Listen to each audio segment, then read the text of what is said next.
suatu kampung yang aman dan damai, terdapat sebuah keluarga petani yang menanam padi.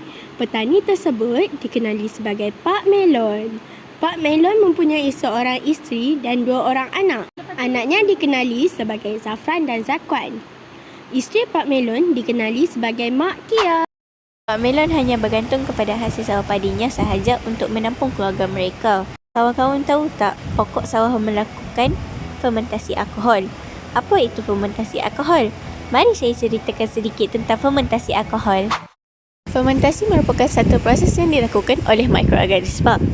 Saya akan membincangkan proses fermentasi alkohol.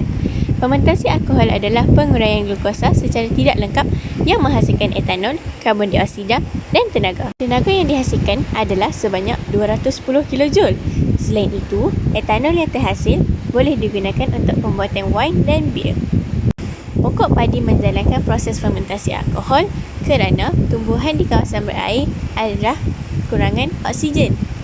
Biasanya, etanol yang dihasilkan dalam tumbuh-tumbuhan adalah toksik.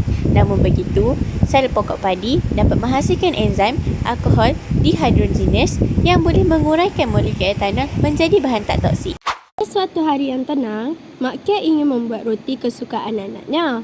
Mak Kia pun menyuruh anaknya si Zafran dan si Zakwan untuk membeli tepung dan yeast untuk pembuatan roti pada pagi tersebut. Kawan-kawan semua, tahu tak mengapa kita perlukan yeast dalam pembuatan roti?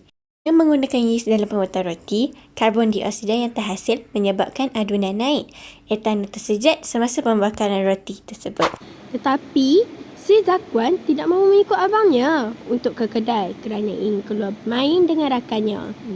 Tapi, si Zafran memaksa juga adiknya untuk mengikut. Dalam perjalanan mereka berdua pulang ke rumah, si Zakwan masih lagi tidak berpuas hati kerana dipaksa oleh abangnya. Tiba-tiba, ada 3 ekor anjing yang sangat besar mengejar mereka berdua dan mereka terus berlari hingga tiba ke rumah semula.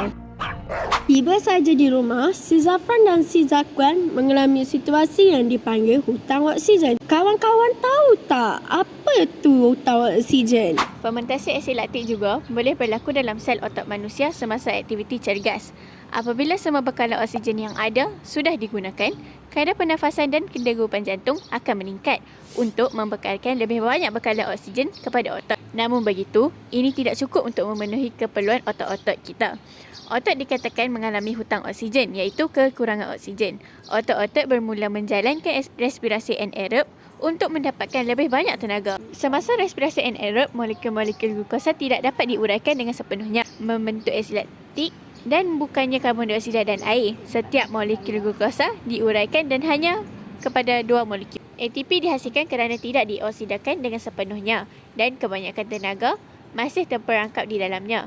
Asid laktik yang terkumpul boleh mencapai satu kepekatan yang boleh menyebabkan keresuan dan kekejangan otot. Individu tersebut perlu menarik nafas secara dalaman untuk menyedut lebih banyak oksigen bagi mengoksidakan asid laktik menjadi karbon dioksida dan air.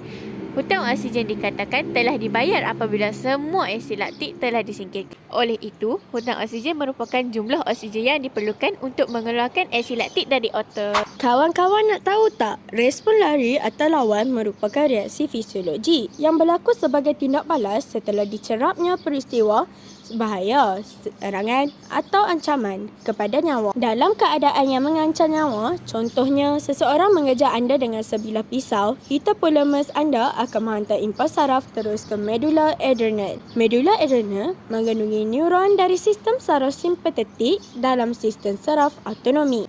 Kawan-kawan tahu tak, dalam situasi lawan atau lari, impuls saraf dari hipotalamus akan merangsang sel medula adrenal untuk merembes adrenalina dan noradrenalina. Adrenalina dan noradrenalina akan meningkatkan kadar denyutan jantung, kadar pernafasan, tekanan darah, aras glukosa darah dan aktiviti metabolisme. Oleh itu, hutang oksigen merupakan jumlah oksigen yang diperlukan untuk mengeluarkan asid laktik dari otot.